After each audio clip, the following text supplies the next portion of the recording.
Okay, you can start the meeting.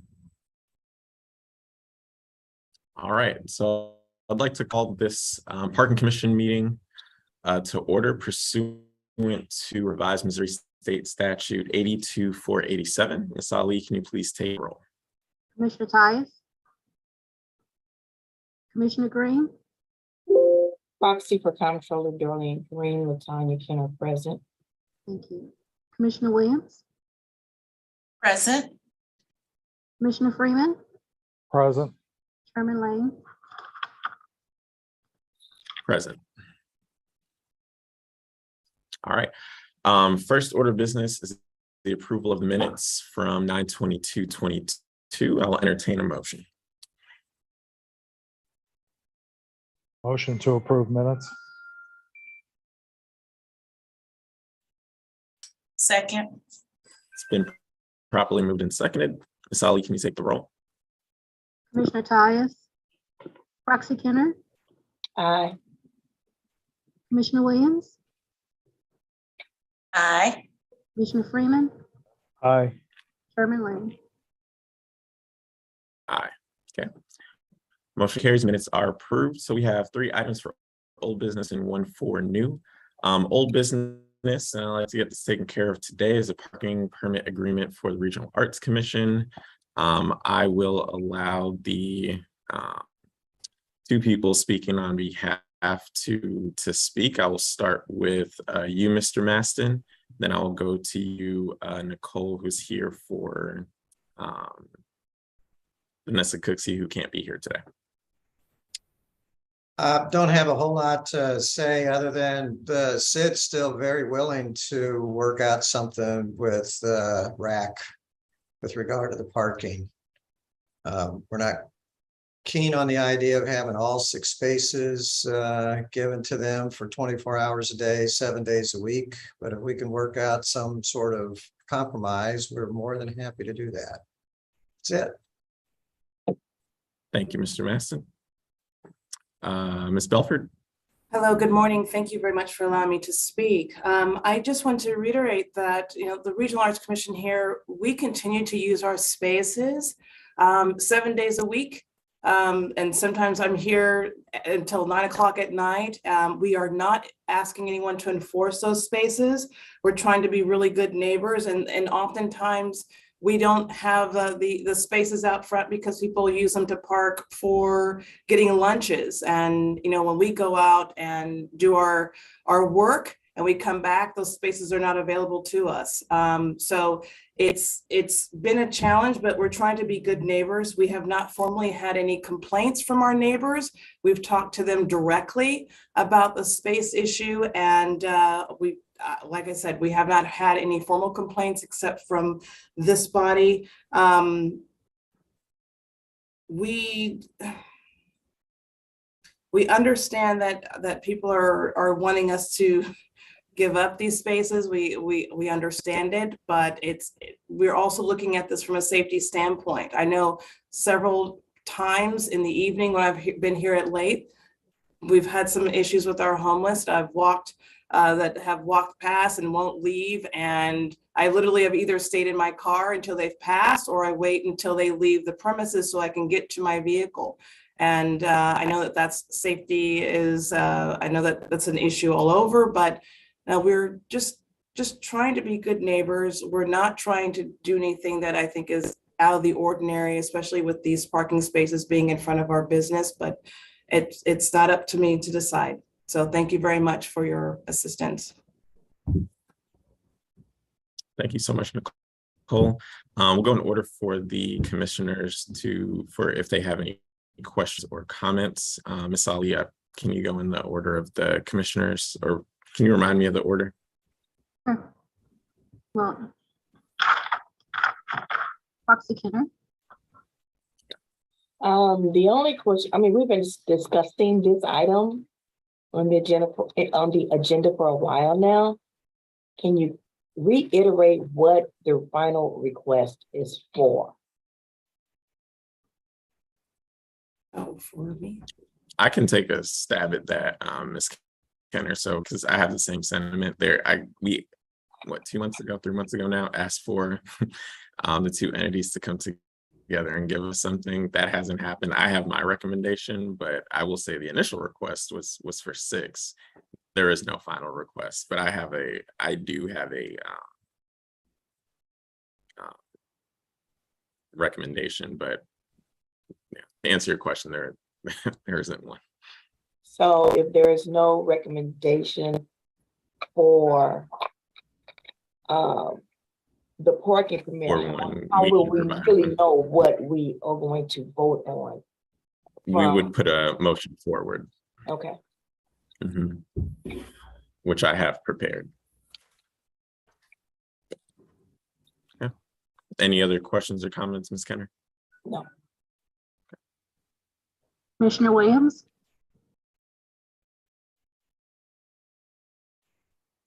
I don't think I have any questions, just want to make sure I totally understand.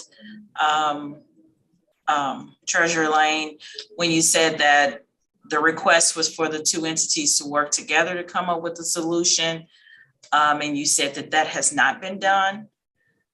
So we're making a request based off of what we think as a commission and, okay. And so is there a reason the two entities, I mean, they meet here on this body, but that they can't meet outside to come up with a solution? Or is that for another audience? Mhm. Well, the question is, after 2+ months, now the entities haven't come together or we're not able to. It's a great question. I don't have an answer to that. But yeah.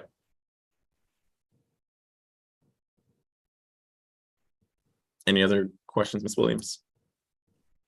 Okay. Mr. Freeman?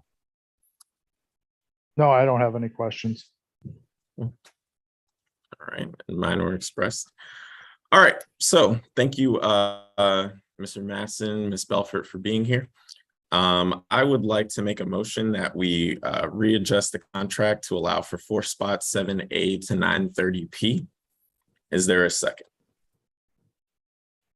I'll second. Okay, it's been moved and seconded. Ms. Ali, can you take the roll, please? Commissioner Tyus, Roxy Kenner, abstain, Commissioner Williams,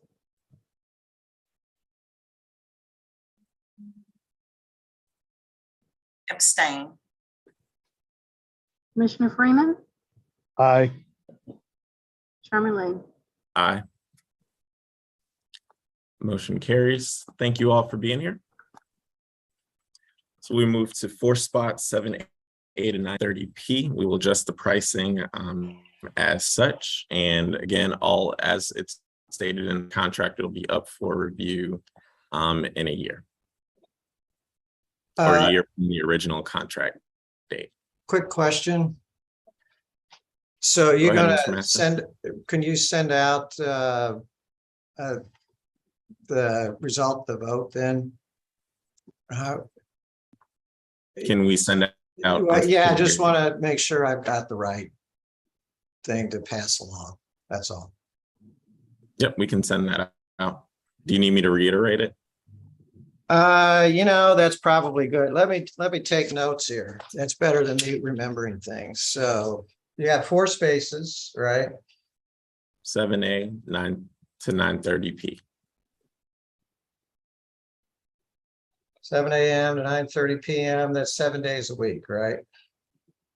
That would be 6 days a week, 6 days a week. So not Sundays? Is that what we're saying? not Sundays. Okay, Monday through Saturday. Okay, And I can handle that. here's my recommendation, Mr. Maston. I will say,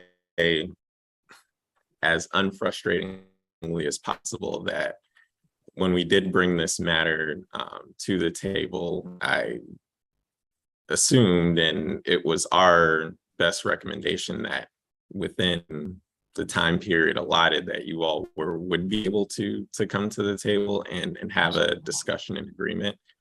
Clearly that didn't happen, but I would say that over the last 2 months, I have not received any complaints from my office about this being a catastrophic impediment to the businesses in that area. Doesn't mean that it hasn't been, just means that I haven't heard that.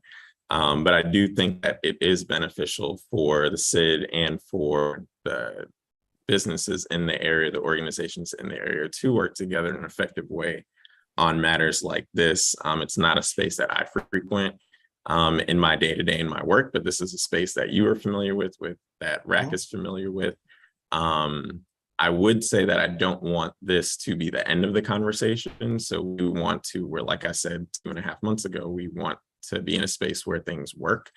So I do encourage you both to now, I guess, over the next 8 months that you have, to be able to find some time within there to see what is working, what timeframes work out for you.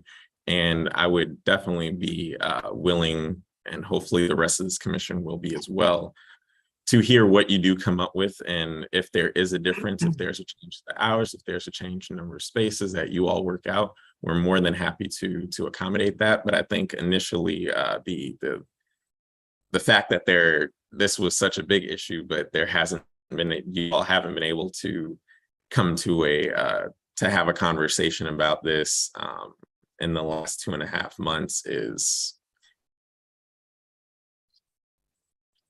I don't know what the right word for it is, but it would be great for you all to be able to do that. I think for us, we do have to vote on things. We do have a lot of business. I think that it'd give you an opportunity to say, you tell us what works, and we as an entity will try to accommodate in the best way possible. And that didn't happen, but I'm hopeful that it can happen in the future.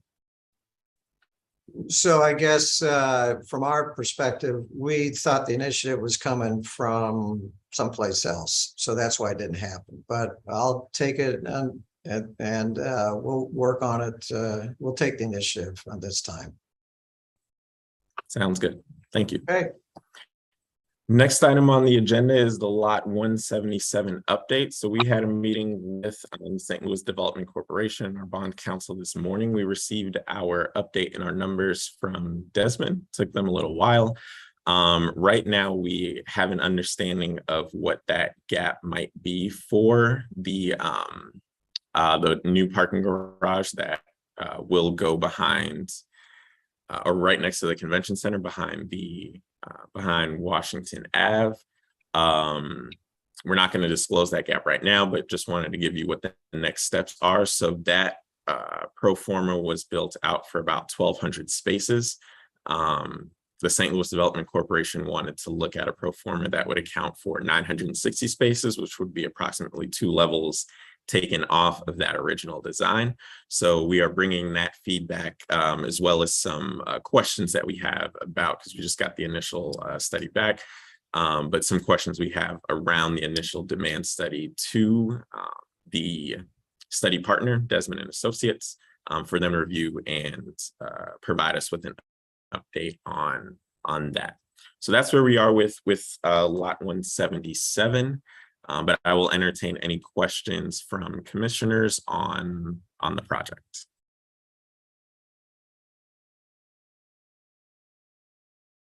So Treasure Lane, after the parking study is complete, what is our next step? Yes, so the parking study is technically complete. So we have the demand study, but there are a couple of areas where we need more clarity. So one of the areas is one of the pricing. So the price point that we feel is the right price point is not what was in the study. So for example, there was a $105 price point. We thought that it'd probably be more of a $120 monthly price point. So we're not sure if that actually changes the year one demand. So we just had some questions about the underlying assumptions for the demand numbers that we wanted to clarify before having our final pro forma, which will let us know what the financing amount is, our debt coverage, our debt service coverage ratio, and what our gap will be. So do you expect we'll be going out for financing in early 2023? Let's see. Yep, I guess since it's now October, I would say, yeah, early 2023.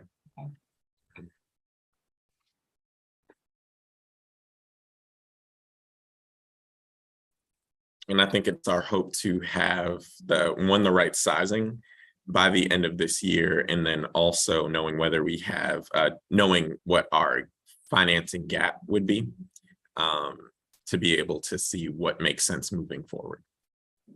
So we will be looking to introduce a board bill in the first session, Yes. Okay. 2023. Okay.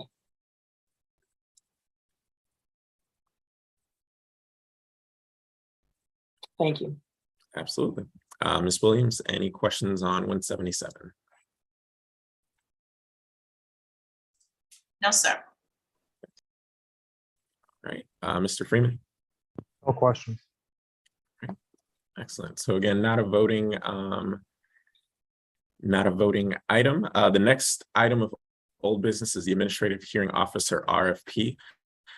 So I will, oh, Shirley is here. So before I turn it over to Shirley, I don't know if she'll have anything to add instead of this, but I'm crafting an email to make sure that we have a selection committee put together for the officers. I think as of right now, and Shirley can confirm, we have 3 open spots and 3 applicants. So the selection committee might not have a lot of work to do. However, we want to make sure that we are following our RFP procedure. So that email will be going out shortly. Shirley, do you want to add anything on that side? Sure. Thank you, Chairman Lane, and good morning, commissioners. Yes, as you all are aware, we issued the RFP mid-September. We published it in the St. Louis American for 3 weeks. We also have it on the city's website and the STL Treasurer website. The original response due date was October the 7th. At that time, we'd only received 2 applications, 2 responses. So we decided to go ahead and extend the deadline date to October 21st. And at that time, we posted it on our social media. I also made some of my legal colleagues aware of the opportunity, and we had only received 1 additional application. So at this point, we have 3 applications, and our thoughts were to go ahead and proceed with the selection committee. We currently have 3 administrative hearing officers, so we have 3 positions that we are looking to fill. Our current officers, their contracts expire at the end of this month, so in a few days. So my thought was to go ahead and renew those for 2 months till the end of December. In the meantime, proceed with the selection committee and interviews and see how that goes. Make a decision based on the selection committee, and that way we still have time to fill and possibly reissue if need be. Any questions? Comments? No. Thank you. All right. Thank you, Shirley.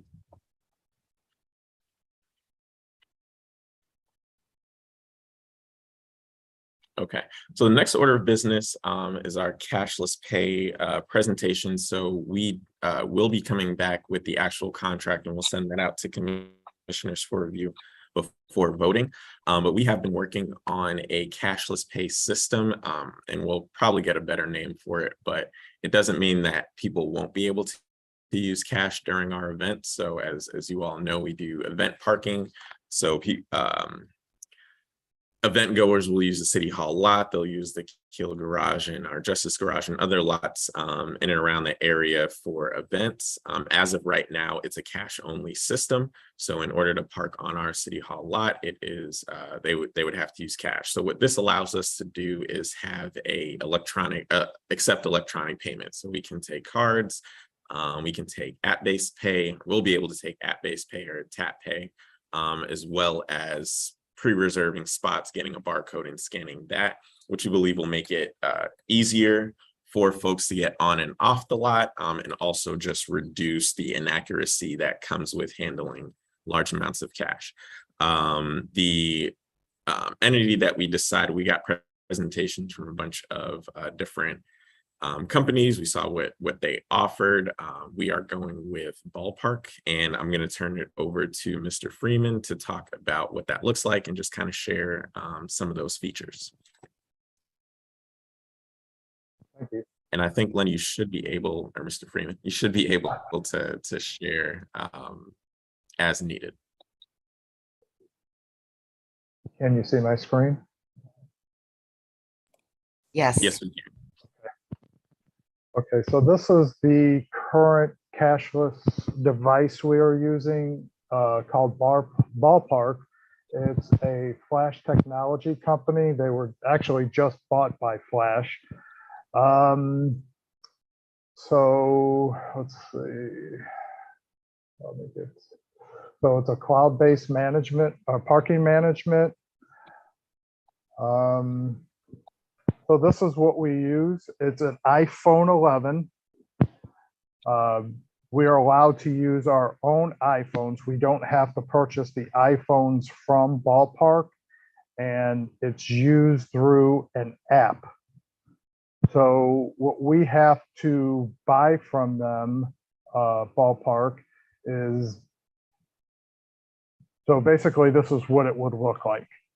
So when you log on and put the location where you're at, it gives you 6 different tiles.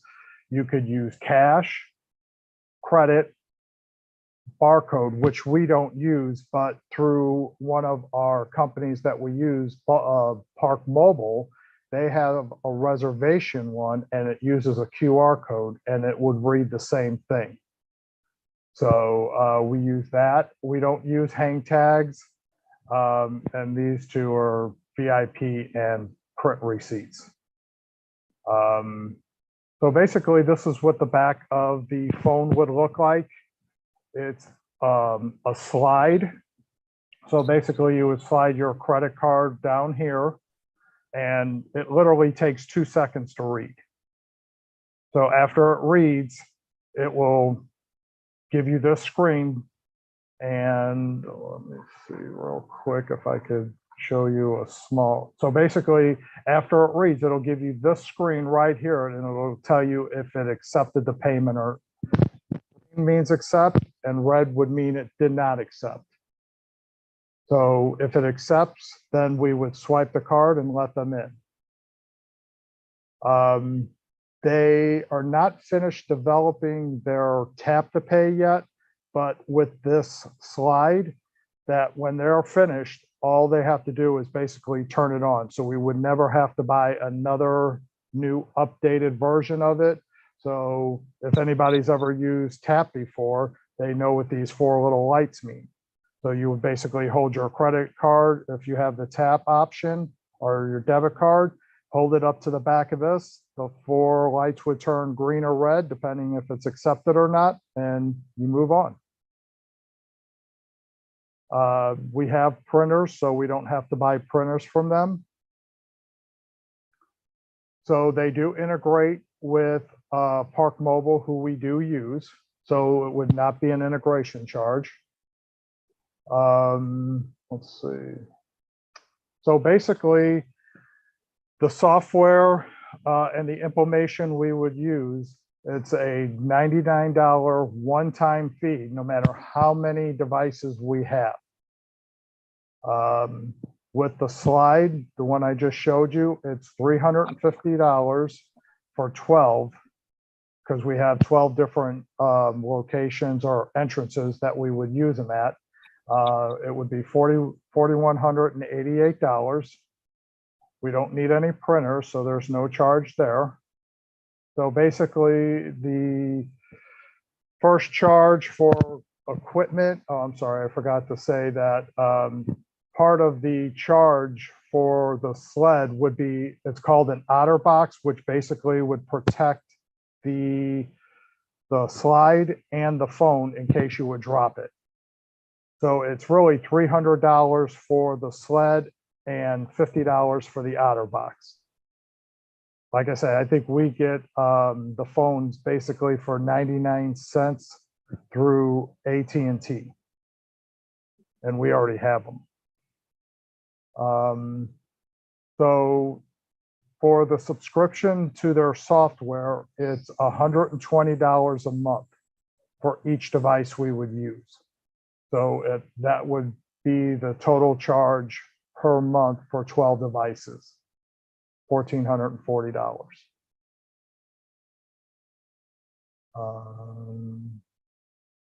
I think that's pretty much it. They are UFA pay. They're PCI compliant. I've already talked to them and told them if the contract is okay with the counselor's office, they had to get a business license for the city, and they had no problem with that either. In fact, I think they're supposed to be applying for one now. So, any questions? Sounds good, Lenny. And then I guess just before questions, could you also, I know that we've tested it at some of the events. Can you just kind of, our last couple of weekends, can you just speak to how those tests went? Sure. Yeah. So I set up each location with a test, and everything has worked fine. We've had no problems inside the garage, outside the garage. Like I say, as soon as you swipe the card, it literally takes 2 seconds to read the card and approve. We haven't had any come through with not being approved. So everything has, as far as testing, has gone well. I have a couple more areas that I'd like to test it at, but I don't see a problem because they're not under any garages. It's out, basically out in the open. So because the iPhone 11s all carry 5G. So I don't foresee any problems. All right. Thank you, Lenny. We will go around for questions. We'll start with you, or questions, comments. We'll start with you, Ms. Kenner. We have a few. Do we have to go out for RFP for this, or have we already went out for RFP for this service? Well, we went out and tried to get a couple of other companies. They were nowhere near well received as this, and they were way more expensive. They were a lot more expensive. I know one of the companies we tried just to start up was over $25,000. Did we actually go out and prepare an RFP and solicit the bids to come in? No, we didn't RFP it, but like I say, I think this is just an upgrade to what we do for events anyway. This is just an add-on. And are there any other cities that you know of that use this specific software or? I know Detroit uses it. I talked to their I guess parking administrator there, and he really likes it, and he's very high on Flash. In fact, he was telling me that he's been to enough of these conventions to, in his opinion, has said Flash is really the new up and coming parking company, both on street and off street.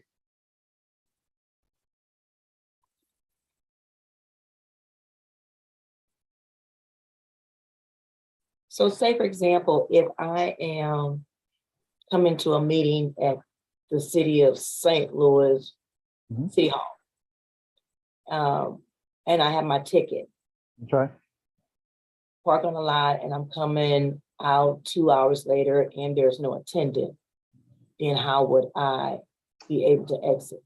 Well, this is just for events only. Only. This isn't for daily parking. So Okay. yeah, that would what you were asking would basically run under daily parking, everyday parking. This is just for event only to get rid of, most of the cash that we take in. So then I'm attending an event. Right. How would I how would I check out? How would I get out? Well, the gates are open at the end of the event. Okay, Okay, but so if you're coming to an event and you pull in, we have the option of cash or card. If you choose card, we would swipe your card, make sure it went through. The attendant would, as far as right now, would give you an event pass. It goes on your dash. They would use the swipe card, swipe you in, the gate would open, and then you would go find a place to park in the facility. And at the end of the evening, it's usually, I would say, if it's a hockey game midway through the third period, all the gates are open in case people want to exit a little early or at the end of the event. Because we've already basically accepted payments. Now it's just the exit portion. okay, so this is only someone entering into our lot for event parking. Right. You're taking a credit card for Right. the parking, but we're still able to take cash at the same time. Yes. Okay. So this feature, let's see, where is it at? So yeah, basically these two features are what we would basically use at this point in time. We could either pick cash or credit. Okay, Okay, so yeah, we could accept either one right now. And then, like I say, you would find a place to park, and at the end of the event, all the gates would be open, and our security would help control traffic, and you would just exit. so you mentioned the printer, and so you would have a receipt to put on your dashboard or Well, ticket? we use event passes, so what you know, with the price of paper right now, and it keeps rising, we would like to eventually get rid of that. So we can use, all we would need is this. We wouldn't have to have a receipt or an event pass. It would save us a lot of money in the long run.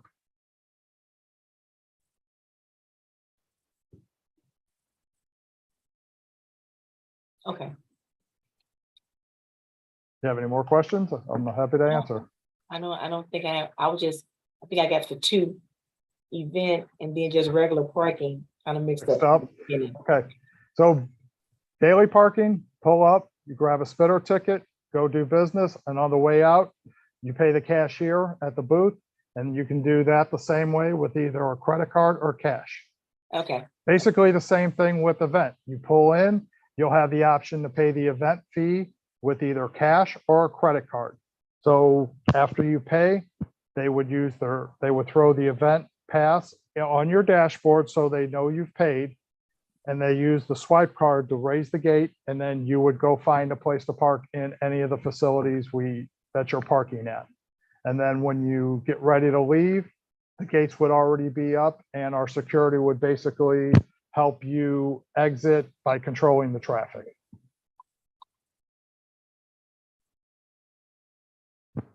so this would be under $5,000, and what would be an annual fee after the, So the monthly fee is for 12 of the devices we would have would be $1,440 monthly.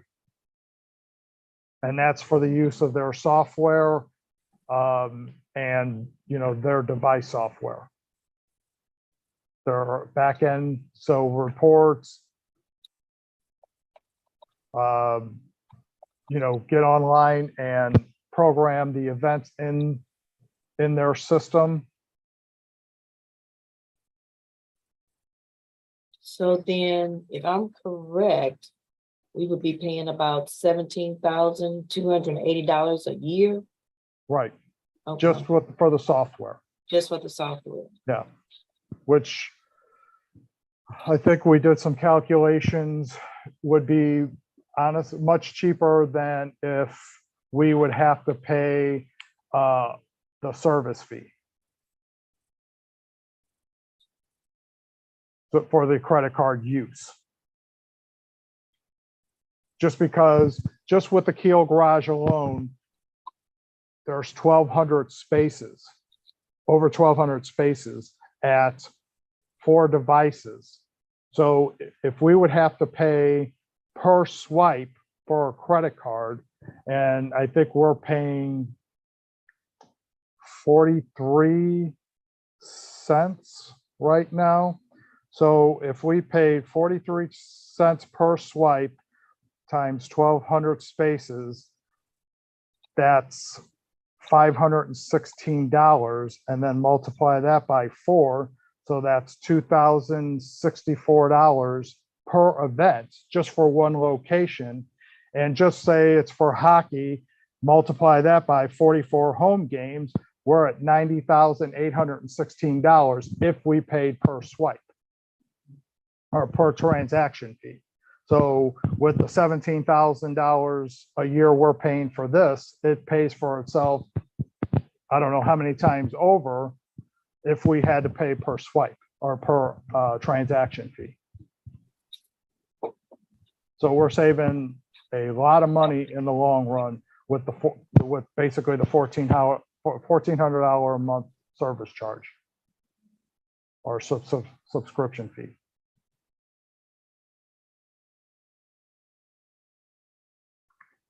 Okay, I think that's all I have now. Okay, Thank you. you're welcome. Anyone else?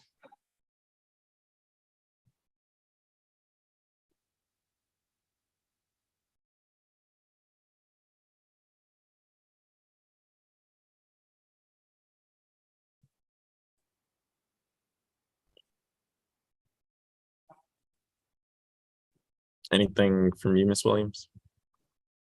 No, okay. So once we have the final contract and numbers, we will pass that along to members of the parking commission. So that is it for our business. So I will entertain a motion to adjourn. Motion to adjourn. Second. Ms. Ali, can you take the roll? Commissioner Tyus, Roxy Kenner, Aye. Commissioner Williams,